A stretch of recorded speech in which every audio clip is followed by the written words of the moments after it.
하나님 말씀 함께 보시겠습니다. 출애굽기 20장 4절에서 6절 말씀입니다.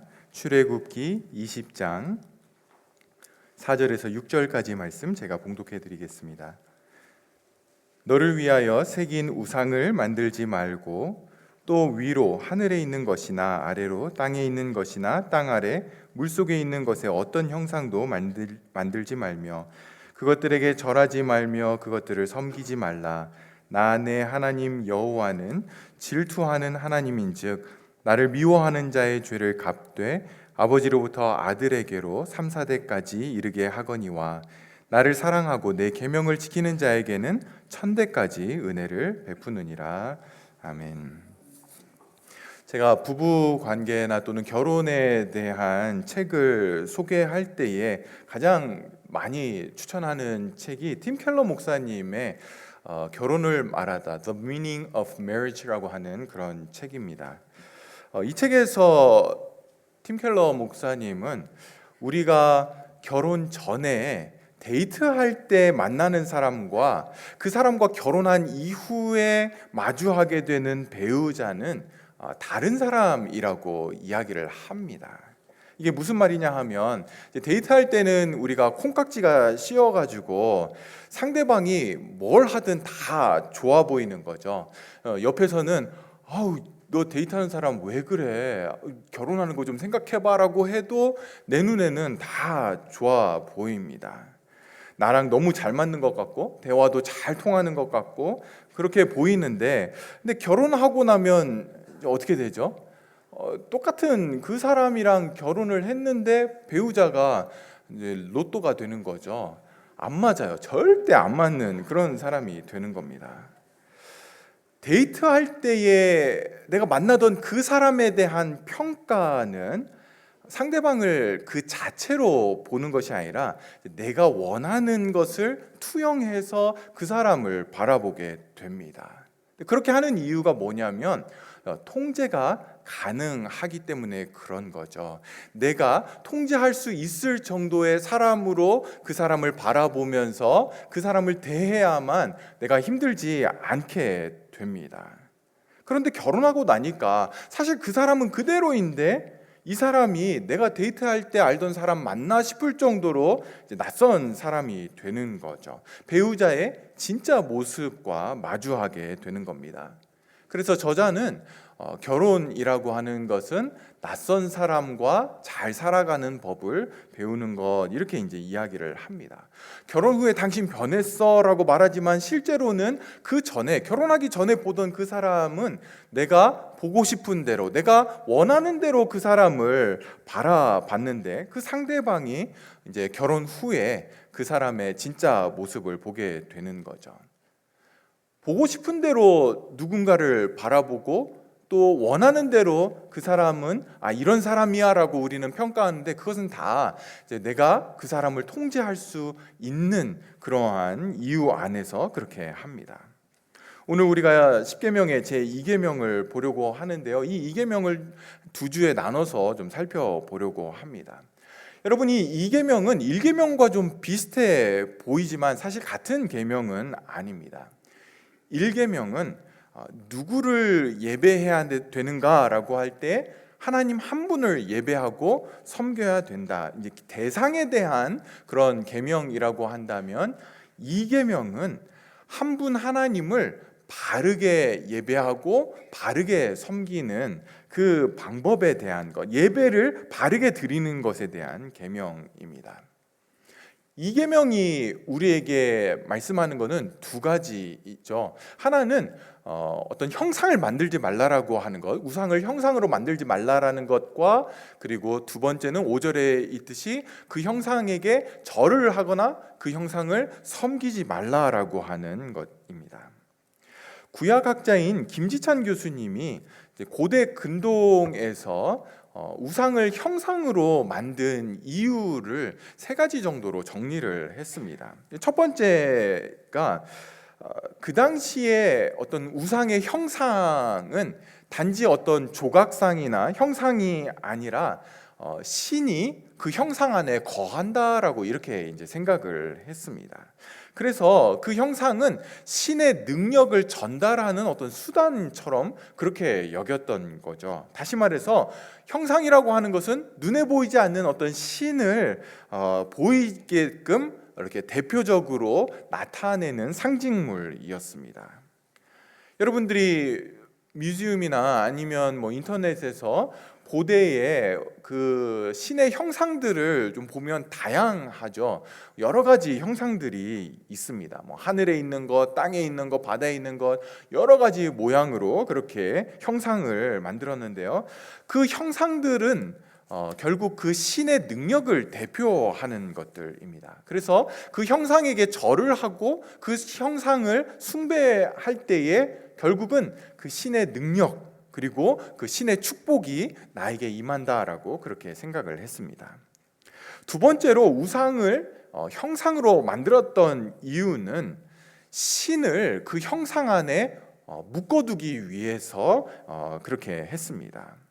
여러분, 신이 어디에 있다, 어디에나 있다라고 그렇게 생각을 하거나 또는 어디에 있는지 모르는 그런 신이다라고 한다라면 그 신을 섬기는 사람들이 굉장히 불안해하겠죠. 그래서 신을 한 곳에다가 고정시키고 싶은 그런 마음이 생기게 되면서 형상을 만들고 그리고 그 형상을 신전에다가 이렇게 이제 두는 거죠. 그래서 언제든지 내가 신전에만 가면 그 신이 거기에 있고 그리고 그 신을 거기서 섬길 수 있다라고 믿게 되는 겁니다. 세 번째로 신을 통제하고 싶은 마음에 신을 형상으로 만들었습니다. 여러분, 신을 섬기는 이유가 뭡니까? 종교를 갖는 모든 사람들이 마음속에 갖는 그 마음은 뭐냐면 내가 필요할 때에 신의 초자연적인 능력을 이렇게 가지고 내가 원하는 것을 얻어내는 것이죠. 인간의 마음대로 인간이 필요할 때에 도움을 줄 수 없는 그런 신이라고 한다면 사실 뭐 있으나 마나 하고 그런 신을 사람들은 믿지 않을 겁니다. 그래서 사람들은 신을 형상으로 만들어서 한 장소에 묶어놓고 그리고는 내가 필요할 때에 내가 원할 때에 내가 통제하고 조정할 수 있는 그런 신으로 사람들은 만드는 겁니다.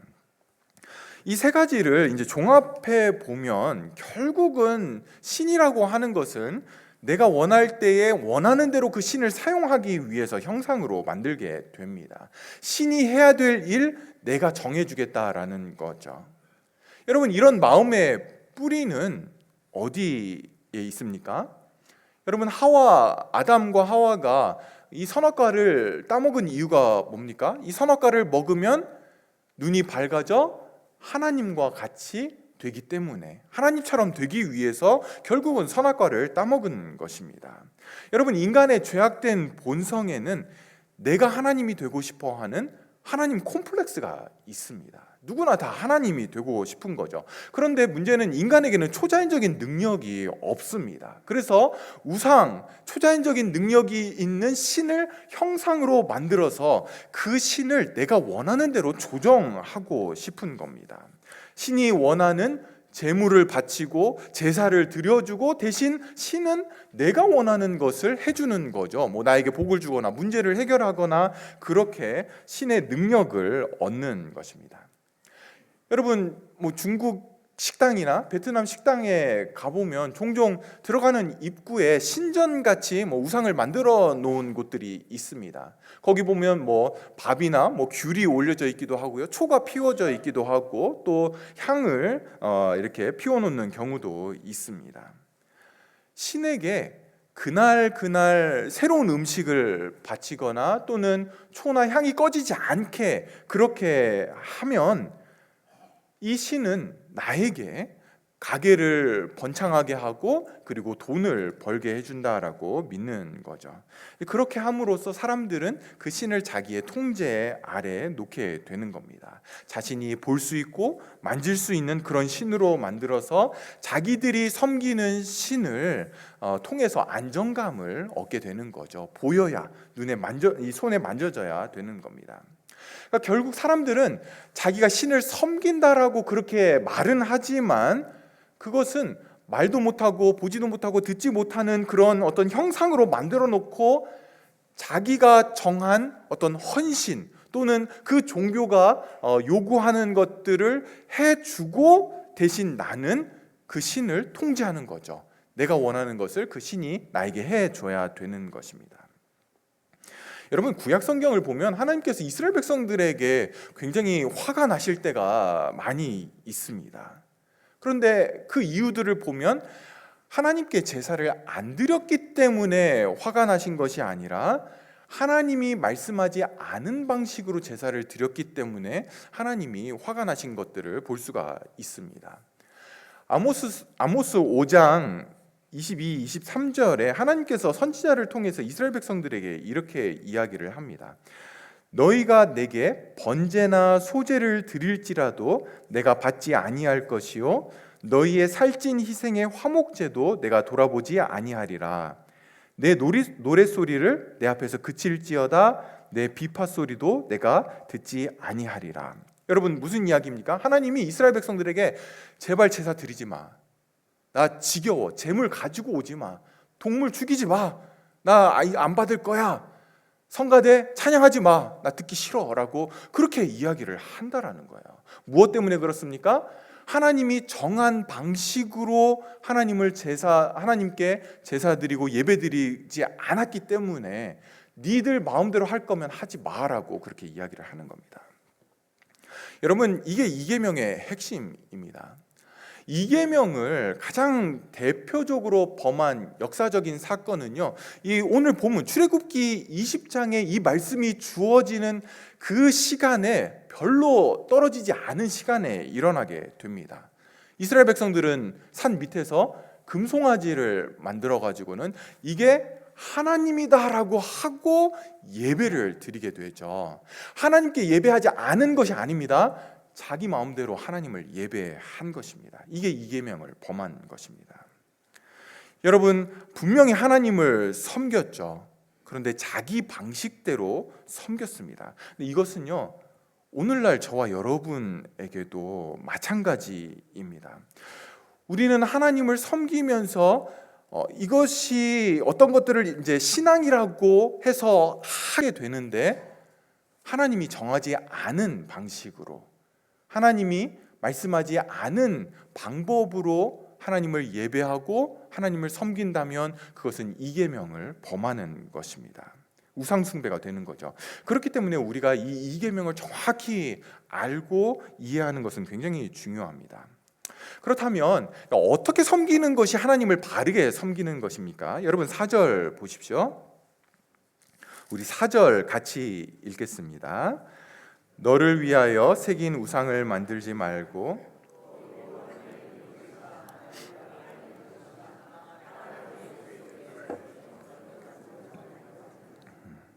하나님께서는 어떤 형상도 만들지 말라 이렇게 이제 말씀을 하십니다.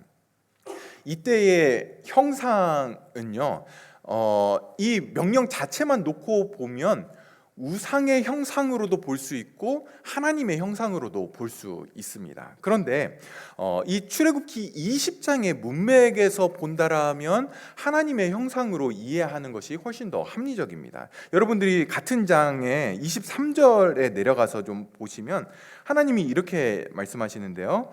너희는 나를 비겨서 은으로나 금으로나 너희를 위하여 신상을 만들지 말라 이렇게 이야기를 하죠. 하늘에 있는 것이든 땅에 있는 것이든 땅 아래 바다에 있는 것이든 어떤 것으로도 하나님의 형상을 만들지 말라라고 말씀하시고, 그리고 5절에서는 그 형상에게, 하나님이라고 만들어 놓은 형상에게 절하지 말고 그 형상을 섬기지 말라라는 것이 이 이계명입니다. 그러니까 단지 형상을 만드는 것이 문제가 아니고요, 그 형상을 예배의 도구로 사용하는 것이, 이것이 하나님이다라고 해서 섬기는 것이 문제입니다. 여러분, 왜 사람들은 보이지 않는 하나님을 형상이나 또는 조각상으로 이렇게 만들려고 합니까? 왜 그런 마음이 있죠? 다시 4절을 보십시오. 4절이 어떻게 시작하고 있습니까? 너를 위하여.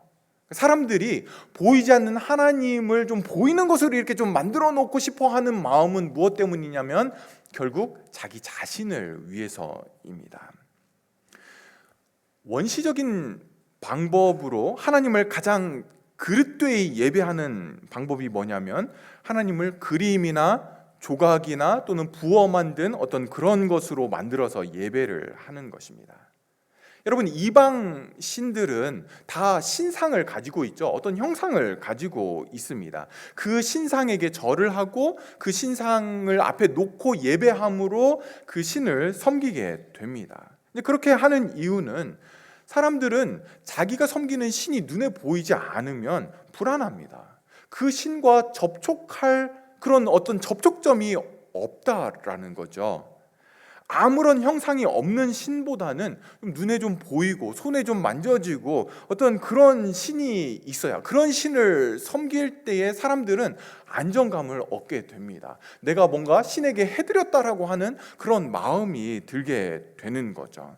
형상을 봐야, 형상을 섬겨야 확신이 생기는 겁니다. 아, 나 오늘 신과 만났어 라고 하는 이런 확신이 있게 되는 거죠. 근데 여러분, 성경의 하나님은 어떻습니까? 성경의 하나님은요, 죄를 극도로 싫어합니다. 그냥 지나치지 못하죠. 회개하라고 이야기를 하시고 상한 심령으로 예배하는 자들의 예배를 받으신다고 하고 가난하고 애통한 마음이 중요하다라고 말씀을 하십니다. 그러니까 너무 복잡한 거죠. 우상들은 전혀 그런 걸 요구하지 않습니다. 뭐 너 일주일 동안 죄를 얼마만큼 지었어? 너 회개해. 상한 심령으로 나와. 애통하는 심령 있어야 돼. 이런 이야기를 하지 않고 그냥 그 종교가 요구하는 그것만 갖다 바치면 됩니다. 그것만 제물로 드리고 제사를 지내면 그냥 everything is okay. 그러면 이제 신이 나에게 복을 주시죠. 근데 하나님은 성경의 하나님은 너무 복잡합니다. 마음이 편치 않아요. 맨날 가난한 마음으로 나와야 된대요. 맨날 애통하는 마음이 있어야 된대요. 그렇게 해도 하나님이 복을 주실지 안 주실지도 확실하지 않습니다. 눈에 안 보이거든요. 손에 잡히지 않습니다.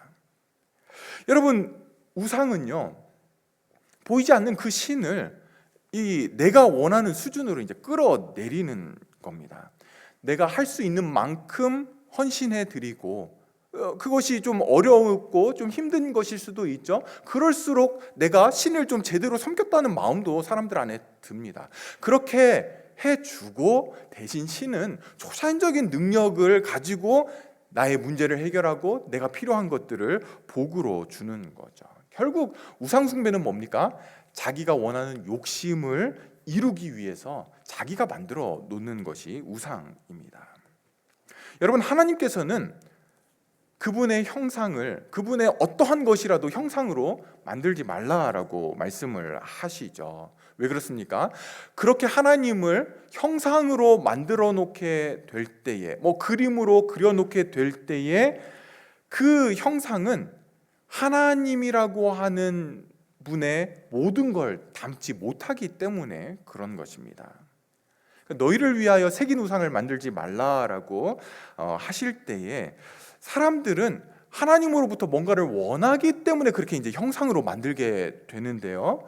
그 형상은 하나님의 전부를 절대로 담지를 못하게 됩니다. 여러분, 미켈란젤로가 그린 천지창조 그림 아시죠? 거기에 하나님은 어떻습니까? 하나님 이렇게 하고 있죠. 손가락으로 아담과 이렇게 연결시키려고 하는 어떤 그런 모습들. 그런데 거기에 하나님은 어떻습니까? 나이가 많은, 머리가 희끗희끗 수염이 있는, 배가 볼록 나온 나이 많은 아저씨입니다. 천사들 여럿이 붙어서 이렇게 들고 있어야 하늘에 떠 있는 그런 하나님이죠. 근데 여러분, 하나님은 그런 배 나온 늙은 아저씨가 아닐 뿐더러, 사람이 아닐 뿐더러 그 모습이 하나님을 다 담아내지 못합니다. 사람들은 그 그림을 보면서 하나님이 이렇게 좀 푸근하고 넉넉하고 사람과 뭔가 연결을 하고 싶어하는 그런 하나님이라고 그렇게 볼 수는 있겠지만, 그런 느낌을 받을 수는 있겠지만, 하나님을 그 그림 안에 절대로 담지를 못하게 됩니다.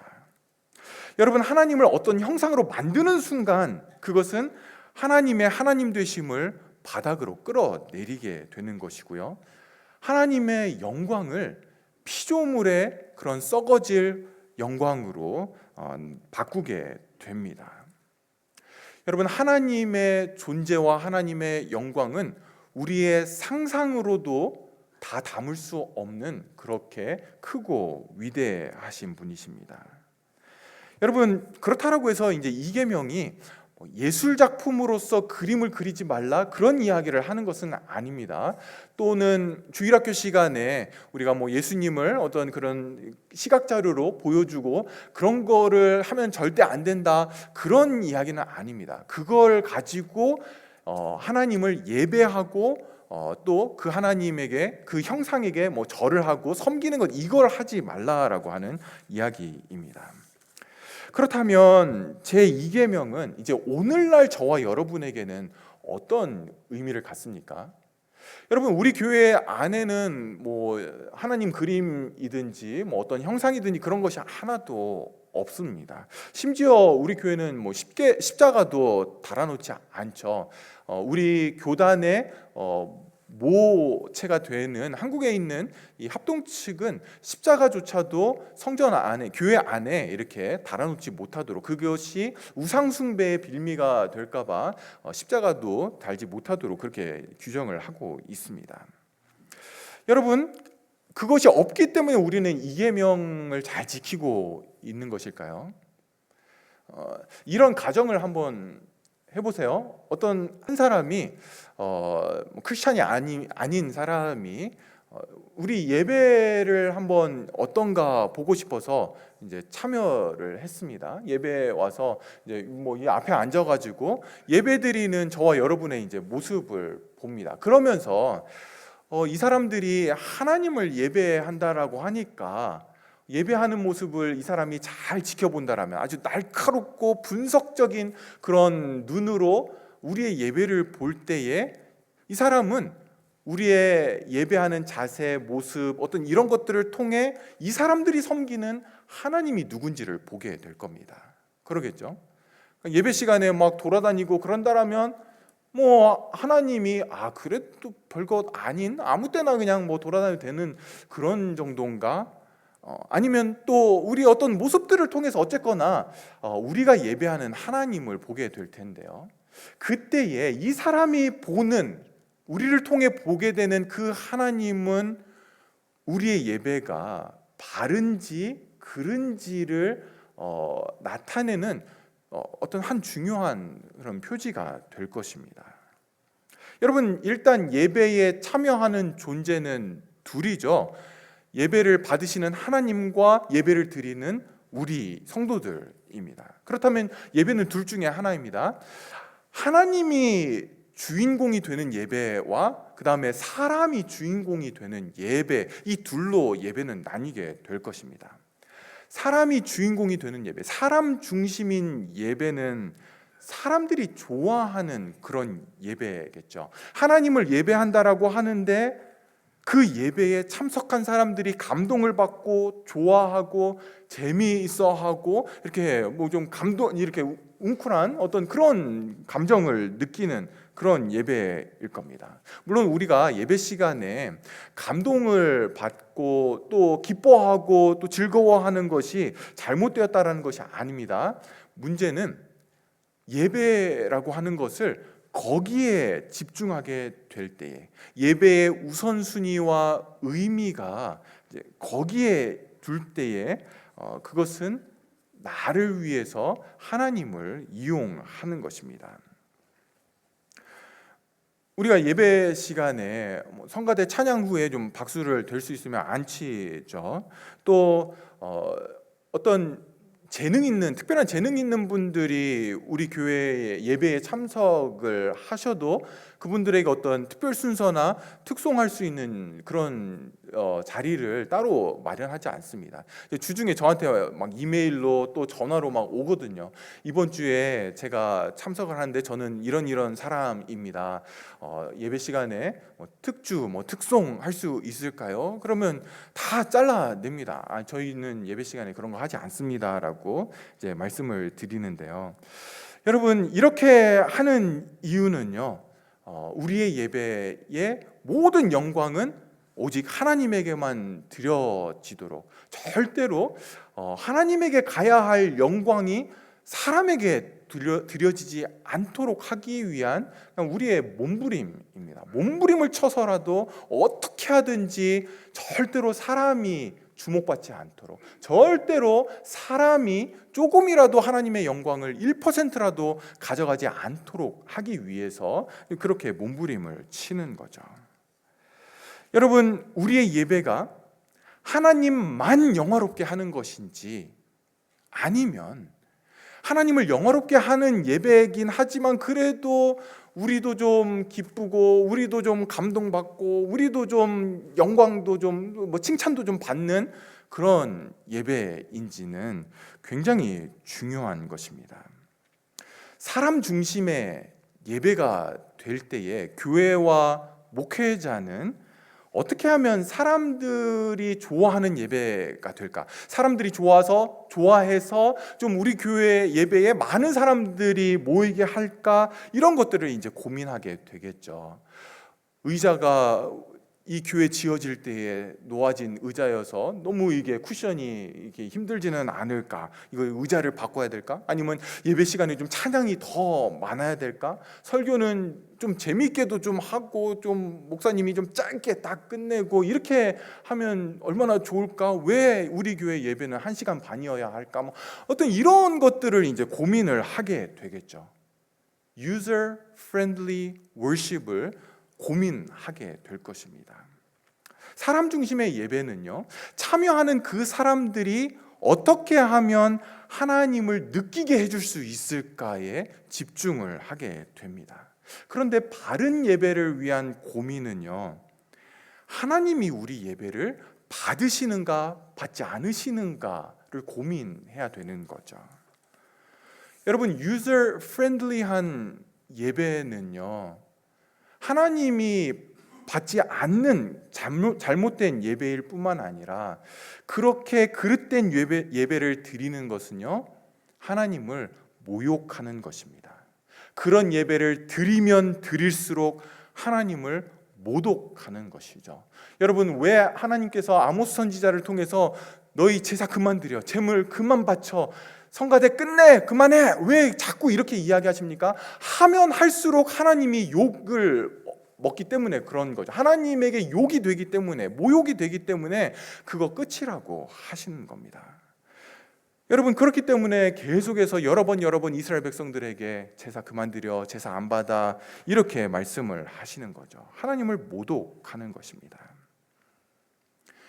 여러분, 이런 것들에는 무엇이 있을까요? 예배를 조장하는 겁니다. 그 중에 종종 사용되는 것이 음악입니다. 찬양인 거죠. 우리 교회는 좀 덜한데요. 이제 젊은 세대에서 찬양은 굉장히 중요한 역할을 합니다. 그러니까 음악이라고 하는 것, 찬양이라고 하는 것은 하나님께서 만드셨고 또 시편에 찬양들이 너무나 많이 있죠. 하나님께로 우리의 마음을 모으고 또 하나님을 영화롭게 하는 굉장히 중요한 도구입니다. 그런데 이제 그 찬양을 가지고 사람의 감정을 폭발시키는 어떤 카타르시스를 위한 것으로 그렇게 사용을 하면 안 되는 거죠. 사람들에게 멋지게 보이기 위해서 막 여러 가지 악기를 동원한다거나 또는 막 사운드를 크게 하고 여기에 막 시각적인 효과를 막 일으키고 콘서트장에 온 것 같은, 그래서 뭐 하나님을 향한 어떤 그러한 마음보다는 막 그 분위기에, 그 느낌에, 그 기분에 도취해서 내가 막 은혜를 받는 것 같고 하나님에게 막 찬양을 드리는 것 같은, 그렇게 만드는 것 위험합니다. 굉장히 위험한 거죠. 하나님 중심이 아닌 사람 중심의 찬양이 될 수 있다라는 겁니다. 우리 성가대도 마찬가지입니다. 오늘 이 높은 음 파, 솔, 라 올라갈까 안 올라갈까, 올라갔을 때 뒤집어지나 안 뒤집어지나, 아니면 뭐 찬양 끝났을 때 아멘 소리가 크면은 사람들이 좋아했구나, 아니면 크지 않으면 오늘은 좀 별로였나, 뭐 어떤 이렇게 생각을 한다면 유저 프렌들리한 성가대가 되는 것입니다. 여러분, 이런 것에는요 우리의 상상력을 동원하는 것도 있습니다. 상상 속의 하나님의 형상도 우리는 경계를 해야 됩니다. 우리 교회는 절대로 이런 일이 없을 것 같은데요. 어떤 교회들에서는 설교자가 이런 이야기를 합니다. 여러분 한번 눈을 감아 보시죠. 그리고는 하나님이 지금 여러분을 꼭 안아주고 있다라고 그렇게 한번 상상을 해보세요. 필요하면 여러분도 이렇게 손을 열어서 이렇게 하나님을 안듯이 그렇게 한번 해보시죠. 그리고는 고개를 그 품에 누이고 평안함을 한번 이렇게 상상하면서 느껴보세요. 어떤 이런 이야기들을 합니다. 여러분, 이것은 또한 이계명을 범하는 거죠. 기도 시간에 어떤 그런 상상을 하면서 기도하는 것, 이계명을 범하는 겁니다. 웨스트민스터 대요리 문답에서 이 제2계명에 대해서 이렇게 설명을 합니다. 제2계명에서 금지된 죄들은 하나님을 시각적으로 표현하려는 모든 시도, 곧 내적으로 우리 마음속에 삼위일체의 어떤 위격이나 그 전부의 형상을 상상하는 것이나 외적으로 피조물의 모양으로 그 어떤 형상이나 상을 만드는 것입니다. 여러분, 상상력은 하나님이 주신 겁니다. 그 능력을 잘 사용하는 것 중요합니다. 근데 상상력을 하나님에게 사용하는 것은 그만큼 사단에게 유혹거리를 던져주게 됩니다. 성도 여러분, 이런 시도들을 왜 사람들이 합니까? 그것은 결국 우리가 원하는 하나님을 만들고 싶은 겁니다. 내가 원하는 방식으로 하나님을 통제하고 조정하려고 하는 거죠. 그렇게 하나님을 규정하는 것입니다. 그렇지 않으면 이 성경의 하나님은 손에 잡히지를 않습니다. 무소부재하시대요. 어디에나 계시고 안 계신 곳이 없는 그런 하나님. 사실 하나님을 내 옆에다 딱 붙들어 놓고 싶은데, 아니 무소부재하신 그 하나님을 어떻게 내 옆에 붙들어 놓습니까? 상상력을 사용하고 형상으로 만들어 놓고 내가 원하는 방식으로 하나님을 이렇게 그리는 거죠. 여러분, 기독교 신앙이 여러분 안에서 위험해지는 순간은요, 그 신앙을 공식으로 만들고 규칙으로 만들 때입니다. 이럴 때는 이렇게 하면 돼, 저럴 때는 저렇게 하면 문제 없어. 비즈니스 문제 새벽 기도해, 자녀 문제 철야 기도해, 관계 문제 금식 기도하면 다 해결돼 라고 하는 순간 어떻게 됩니까?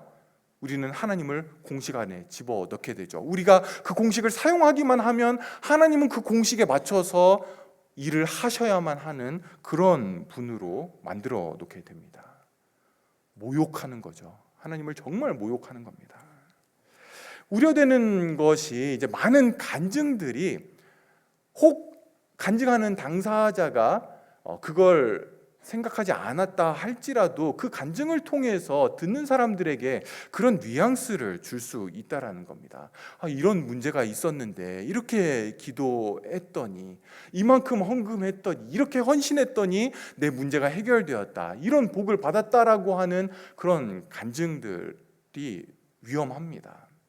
여러분들이 유튜브에서 새롭게 하소서 어떤 이런 신앙 간증하는 프로들을 들으시면서 하나님 정말 존귀하신 분이구나, 하나님 너무 귀한 분이구나 라고 하는 것이 아니라, 그러한 결론으로 가지 않고 그 간증하는 사람의 열심과 헌신과 신앙이 두드러진다라면, 그리고 내 마음 안에 이러한 문제를 나도 가지고 있는데 나도 좀 똑같이 이 문제 해결받기 위해서 이 사람이 했던 거 나도 좀 따라하고 싶다라고 하는 마음이 든다라면, 그 간증은 여러분들이 끄시거나 그냥 패스하시면 됩니다. 나도 그걸 얻기 위해서 그걸 따라해야 되겠다, 이계명을 범하는 것입니다. 나의 헌신과 열심을 통해 하나님을 조종할 수 있다라고 생각하는 것, 하나님을 모욕하는 것입니다. 왜냐하면 하나님은 그럴 수 있는 분이 아니기 때문인 거죠. 사무엘상 4장에 가보면 블레셋과 이스라엘의 전쟁 기록이 있습니다. 블레셋과 이스라엘이 전쟁을 하는데요. 이스라엘이 블레셋 앞에서 패하게 됩니다. 그 전쟁에서 이스라엘은 4천 명의 사상자를 얻게 됩니다. 전쟁이 끝나고 다시 진영으로 돌아와서 이스라엘의 장로들이 같이 모여서 회의를 합니다. 아니, 왜 하나님이 우리의 전쟁에 함께 하시지 않았나? 왜 우리만 나가게 하셔서 이렇게 패하게 되었나? 하나님이 우리의 전쟁에 같이 가게 하려면 어떻게 해야 되는가? 라고 할 때에 언약궤를 가지고 가자라는 결론을 내게 됩니다. 그래서 성막이 있던 그 실로에서 언약궤를 가지고 이제 이스라엘 진영으로 들어가게 됩니다. 그곳에는 엘리의 아들들인 홈리와 비느하스가 있었고 제사장들이 있었습니다. 그 언약궤가 진영으로, 이스라엘 진영으로 들어올 때에 이 이스라엘 군대가 너무너무 좋아합니다. 그렇지 않아도 그날 패배해서 이렇게 막 감정이 굉장히 안 좋아 있었는데 언약궤가 들어오자 막 난리가 난 거죠. 사기가 막 하늘을 찌를 듯하고, 그리고 온 군대가 환호성을 지릅니다. 그렇게 했던 이유가 뭐냐면 그 당시에 여호와 하나님은 그 지역에서 전쟁의 신으로 알려져 있었습니다. 가나안 땅을 정복하면서 많은 경우에 제사장들과 언약궤가 제일 앞에 서게 되었고요. 그리고 그렇게 할 때에 가나안 땅을 다 정복하게 되는 일들이 일어나게 됩니다. 그리고 그 정복하는 전쟁 속에서 하나님께서 행하시는 어떤 기이한 일들이 사실은 그 가나안 지역 전체에 여러 가지로 소문이 나 있었습니다. 그래서 이스라엘 백성들 안에, 진영 안에 이 언약궤, 하나님의 임재를 상징하는 언약궤가 들어오자 이스라엘 진영이 이제 난리가 난 거죠. 얼마나 크게 소리를 질렀는지 땅이 흔들렸다라고 그렇게 기록을 하고 있습니다. 이제 이 소식이, 또 이 소리가 건너편에 있던 블레셋 진영에도 들렸습니다. 그리고는 블레셋에서 이렇게 보니까 이스라엘 진영에 언약궤가 들어오는 것을 발견하게 된 거죠. 그날 승리했음에도 불구하고 블레셋 진영은 패배감에 사로잡히고요, 두려움이 엄습해 왔습니다. 하나님이 그곳에 임했다, 큰일 났다, 우리 다음 전쟁에는 다 죽었다라고 하는 이러한 패배감과 두려움들이 블레셋 진영에 퍼지게 되었습니다. 그런데 다음날 전쟁이 일어났죠. 붙었는데 이스라엘이 또다시 패하게 됩니다. 전날에 4천 명이 죽었는데 이 전쟁에서는 거의 10배에 달하는 3만 명의 사상자가 나오게 되고, 그리고 홈리와 비느하스가 죽게 되었고요. 그리고 여호와의 임재의 상징인 언약궤가 블레셋에게 빼앗기게 됩니다. 여러분, 이 당시 전쟁은요, 이 각 나라가 섬기는 신들의 전쟁이기도 했습니다. 그래서 블레셋이 승리를 한 것은 블레셋의 신이 이스라엘 여호와 하나님의 신을 이겼다라고 하는 그렇게 이제 전쟁을 봤습니다. 근데 이때부터 좀 이제 재밌는 일들이 일어나게 되는데요. 블레셋이 언약궤를 이렇게 얻게 되면서 자기들의 신이 있었던 그 신전에다가 이 언약궤를 갖다 놓게 됩니다. 다곤 신전이었는데요. 거기다가 갖다 놓고, 그리고 마치 승리의 전리품처럼 다곤 신에게 바쳤습니다. 다음날 아침에 일어나 보니까 이 다곤 신상이 언약궤 앞에 이렇게 엎드러져 있는 겁니다. 얼굴이 땅에 이렇게 대고 있고 마치 절을 하는 그런 모습으로 있었던 거죠. 그래서 막 급하게 이제 다시 세워 놓게 됩니다. 근데 다음날 또 아침에 일찍 들어가서 보니까 이번에는 그냥 엎어져 있는 정도가 아니었습니다. 목이 잘려져 있고 두 손목이 나갔고, 다곤 씨는 몸뚱이만 그냥 바닥에 있고 나머지 이 두 손과 이 머리는 이제 문지방에 굴러가서 가 있었던 거죠. 거기에다가 이 다곤 신전이 있었던 그 지역에 독한 이 이 독종과 같은 그런 종기가 사람들 안에 나기 시작을 했습니다. 그리고는 사람들이 죽어나가기 시작했고요. 그 도시가 이제 블레셋이 5개의 국가 도시로 되어 있었는데 죄송합니다. 도시 국가였는데요. 그 도시가 이제 초토화된 거죠. 그래서 이 언약궤를 이제 다른 도시로 옮겨갔습니다. 그런데 옮기자마자 거기에서도 독한 종기가 퍼지면서 그 도시도 초토화되고요. 또 다른 곳으로 옮기니까 거기도 똑같은 일들이 계속해서 일어나게 됩니다. 여러분, 블레셋의 어떤 곳에서도 이 언약궤를 감당할 수 있는 도시가 없었습니다. 그래서 이 언약궤를 수레에 싣고 그리고 재물을 이렇게 실어서 다시 이스라엘로 보내게 됩니다. 사랑하는 여러분, 하나님은 블레셋이든지 이스라엘이든지 사람에 의해서 조종되거나 통제되거나 원하는 방식대로 사용될 수 있는 그런 분이 아닙니다. 유한한 우리 인간이 무한하신 하나님을 좌지우지할 수 없다라는 거죠. 우리가 만든 신앙 공식 안에 하나님을 집어넣고 언약궤만 가지고 오면 하나님이 승리를 주신다, 그렇지 않다라는 거예요. 아무리 하나님의 백성이라고 해도 하나님은 그렇게 대할 수 있는 분이 아니라는 겁니다. 누누이 말씀드리지만 하나님이 우리를 위해서 존재하는 것이 아니라 우리가 하나님을 위해서 존재하는 것입니다. 이 땅의 주인공은 우리가 아니라 하나님이라는 거죠.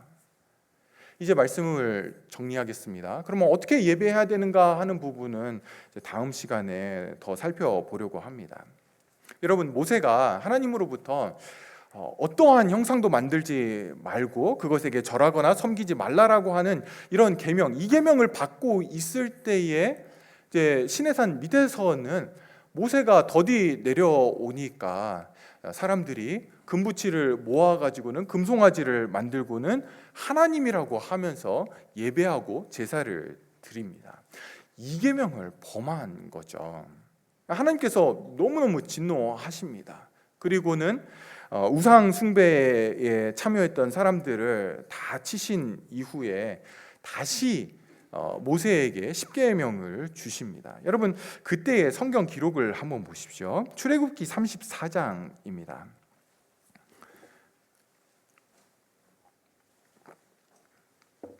출애굽기 34장 4절부터 보시면 다시 십계명이 주어질 때에 이런 기록이 있습니다. 모세가 돌판 둘을 처음 것과 같이 깎아 만들고 아침에 일찍이 일어나 그 두 돌판을 손에 들고 여호와의 명령대로 시내산에 올라가니 여호와께서 구름 가운데 강림하사 그와 함께 거기 서서 여호와의 이름을 선포할세.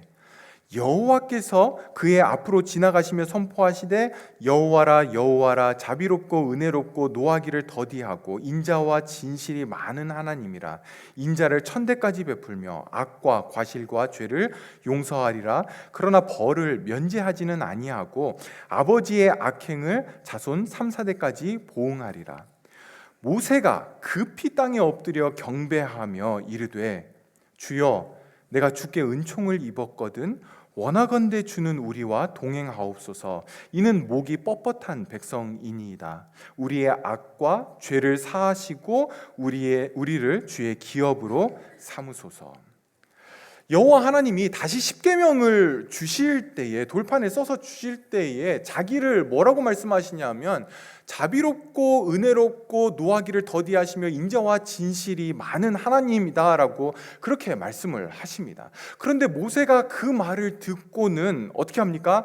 급히 땅에 엎드려 경배합니다. 자비롭고 은혜롭고 노하기를 더디하시고 인자와 진실이 많은 하나님이고 인자를 천대까지 베푸시는 그런 하나님이신데, 이렇게 좋은 분이신데 왜 모세는 마치 두려움에 휩싸인 것처럼 급하게 땅에 엎드려서 경배를 합니까? 모세가 너무 오버하는 것 아닌가요? 이렇게 은혜롭고 자비로운 분이라면 하나님 이러면서 좀 뭐 애교도 좀 부리고 하나님 저 한 번만 안아주세요. 저 너무 힘들었어요. 뭐 어떤 이렇게 하는 게 나을 것 같은데 모세는 급히 땅에 엎드려 하나님을 경배해야 합니다. 그리고는 간절하게 하나님에게 청하죠. 하나님 우리와 동행하시고 우리의 죄를 사하시고 우리를 주의 기업으로 삼아 주십시오. 오늘날 목사인 제 자신부터 시작해서 하나님을 이렇게 대하는 크리스찬이 얼마나 될까? 하나님을 이렇게 아는 성도들이 얼마나 있을까? 마음이 너무 아픈 거죠.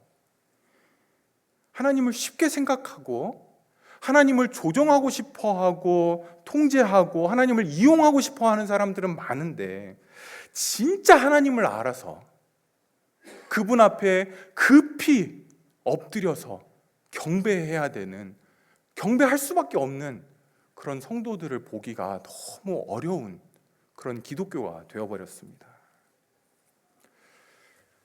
여러분, 이 계명은 하나님을 자기 마음대로 생각하지 말라라는 겁니다. 회복해야 되죠. 저와 여러분은, 그리고 우리 교회는요, 하나님을 하나님으로 알고 그분을 하나님으로 예배하고 섬기는 그런 교회가 되어야 합니다. 그런 은혜 주시기를 간절히 소망합니다. 기도하겠습니다. 하나님 아버지, 이 계명 앞에 우리가 두렵고 떨림으로 섭니다. 너무나 하나님을 쉽게 생각하고 하나님을 마음대로 생각하고 이용하고 조정하려고 하는 우리의 죄악됨을 주께서 용서하여 주시고 우리 안에 다시금 하나님이 어떤 분이신지를 보여주시옵소서. 깨닫게 하여 주시옵소서. 우리를 만나 주시고 하나님을 하나님으로 예배하고 섬기는 교회 되게 하여 주시옵소서. 예수님의 이름으로 기도합니다. 아멘.